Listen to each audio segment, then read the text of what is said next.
Ladies and gentlemen, it is Jurassic June officially, and we're kicking things off this month with a look at the brand new, just released Jurassic World Mattel Tail Thrasher Spinosaurus. How exactly does the new design hold up in toy form? Well, let's dive in and check it out, shall we?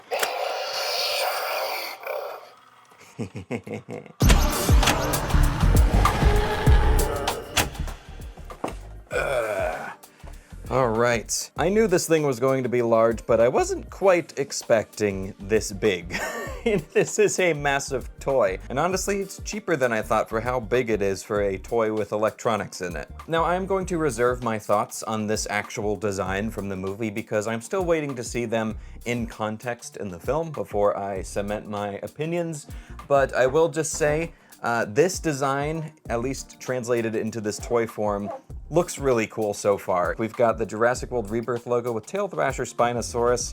I don't really like the font down here, I'm not gonna lie, it's very basic. We have one of the new renders of the Spinosaurus on the side there. That's one of the better looking ones. A few of them are kind of funky, weird, and I'm not a fan of them, but that one looks pretty cool. We've got Try Me continuous rampage action in the top there, pointing towards the button on the back of the sail. We're not gonna try it out quite yet. We'll get into that in a second. And then if we just flip it around to the back, it just gives a little demo of the action feature. It says download the scan app on there. Then we've got an ad for the Mosasaurus on the bottom there. That one also looks pretty cool. But anyways, how's about we break the Spinosaurus out of its cardboard prison and have a look at it.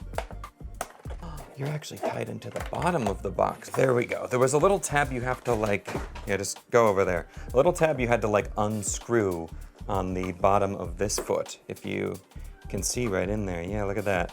And it just pops right out. So it's nice and secure in the box. And there it is. And I gotta say, for a Mattel mainline toy, this thing has a really nice sculpt. And the first thing that's standing out to me, of course, is they've been doing this for a little bit now, and I just got to appreciate it with the Stixosaurus that's back there on my shelf. Recently, I did a short on my channel unboxing that one. One thing I really like is they've actually listened to our feedback for the teeth on these figures. And then you see the teeth are a very soft rubber now that are a separate mold attached on the inside of the upper and the lower jaw. And we actually have sharp looking menacing teeth now, which is fantastic. And in comparison to the rest of the body on this toy, the head is one of the best looking dinosaur heads that Mattel has ever produced, in my opinion. Not for design or for stylization or whatever, but mainly just for, well, as I already mentioned, those brand new teeth look fantastic on this Spinosaurus, but also we have dry brushing to bring out those details on the face. Correct me if I'm wrong, but is this the first time we've ever seen dry brushing from Mattel before?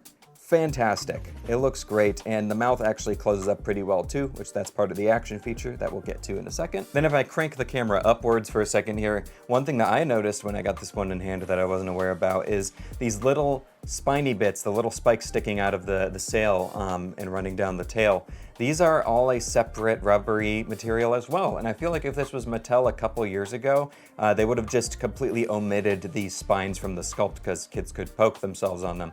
But they molded them, once again, like the teeth, in a separate piece and attached them so we could have that extra bit of characterization on there.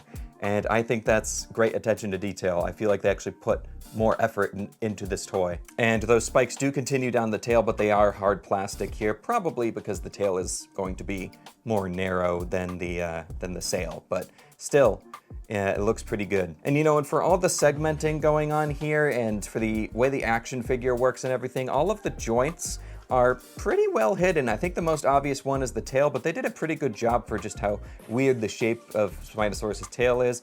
The tail could have been a little bit longer probably, but I'm not fussed about it for the kind of toy that it is. And in terms of oversized parts as well, the feet are still oversized, but not nearly as egregious as some other Mattel figures. And I feel like the action feature button is hidden pretty well into the sculpt. It's not like a glaring trigger or something that's like push me here.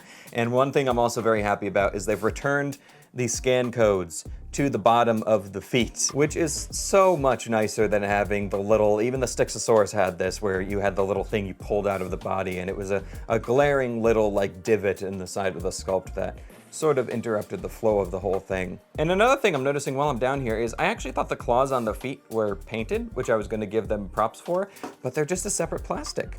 And if that helps them keep the cost down and also prevents paint chipping, that's fine by me. I mean, this isn't a collector's item by any means or like a collector's grade toy. It's just a toy. For kids, it's supposed to be fun.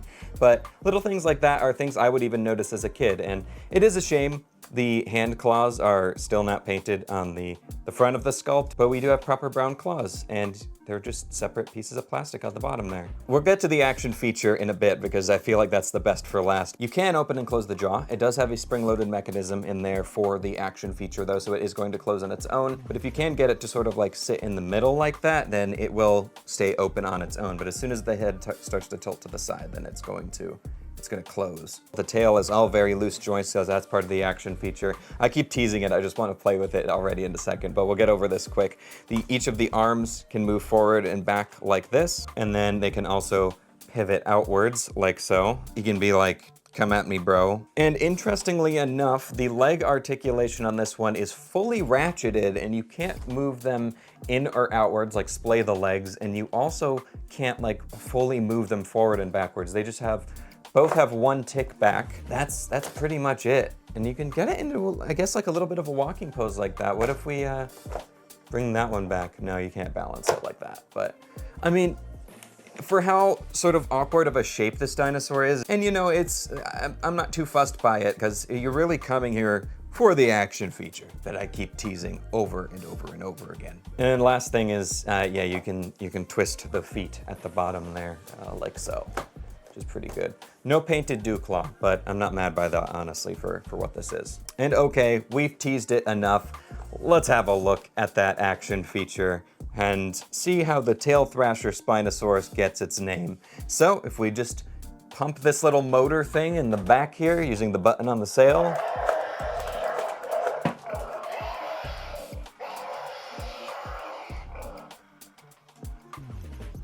how cool is that? How cool is that? One thing I have to give Mattel, as I know I've given them a lot of flack over the years because I feel like they got a lot lazier than with their first Fallen Kingdom line in a lot of areas. With paint application, with sculpt quality, and just general design and everything. They brought it back hard for the Rebirth toys. Like, these feel like actual creative, innovative toys. And this Spinosaurus caught my eye so much. I'm like, this is so much fun. And you do have to like kind of prime it and charge it up. Like if you press it once, it's only going to bite once or twice. But if you press it a bunch of times, you can feel the motor inside revving up.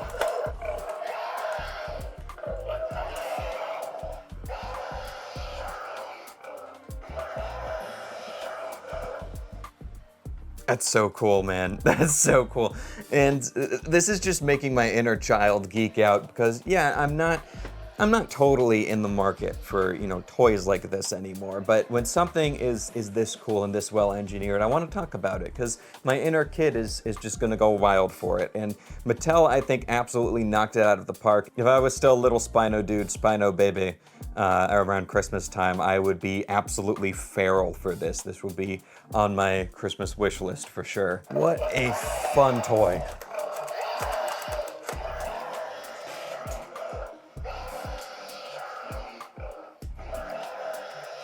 Yeah, I think that about does it for unboxing this Spinosaurus, ladies and gentlemen.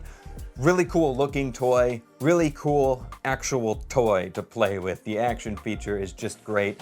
And yeah, I know I kind of touched on it earlier, but I also love that you can kind of manipulate the mechanism to get the mouth to stay open or closed or however you want.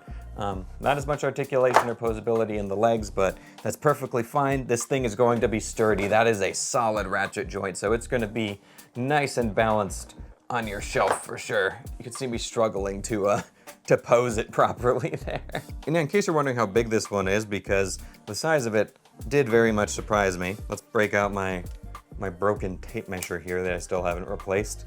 And in terms of the length from the tip of the snout to the tip of the tail, we are looking at about 22 inches long, so it's almost 2 feet long. And in terms of the height, the highest point, which is the top of the sail there at one of the spikes, it's just about 10 inches, just under. Yes, Mattel, I can't wait to get more of these from this line and do videos on them. Let me know if you guys enjoy me looking at these Jurassic World toys.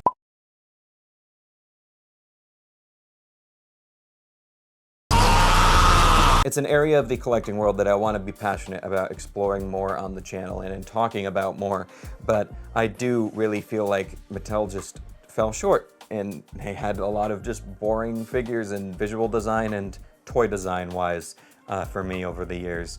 But the past year or so, they've really been stepping it up, and this Rebirth line has been a massive jump. This Spinosaurus might be the coolest Spinosaurus toy that I've ever seen in terms of engineering for that action feature. I'm gonna be on the hunt over the next week or two for some more Jurassic World Rebirth toys, so let me know if there's any that you want me to take a look at. All right, thank you all for watching, and I'll catch you in my next video, so take care, and bye-bye, everybody. As you can clearly see, the Hitbox Empire has finally mastered agriculture. We now have the finest celery fields throughout the entire lands. Do you want unlimited access to celery? Well then, my friend, if you subscribe to SpinoDude, you can join the Hitbox Kingdom and you can have celery beyond your wildest dreams, in the wildest varieties you could possibly imagine. So subscribe today and you too can be a celery maniac.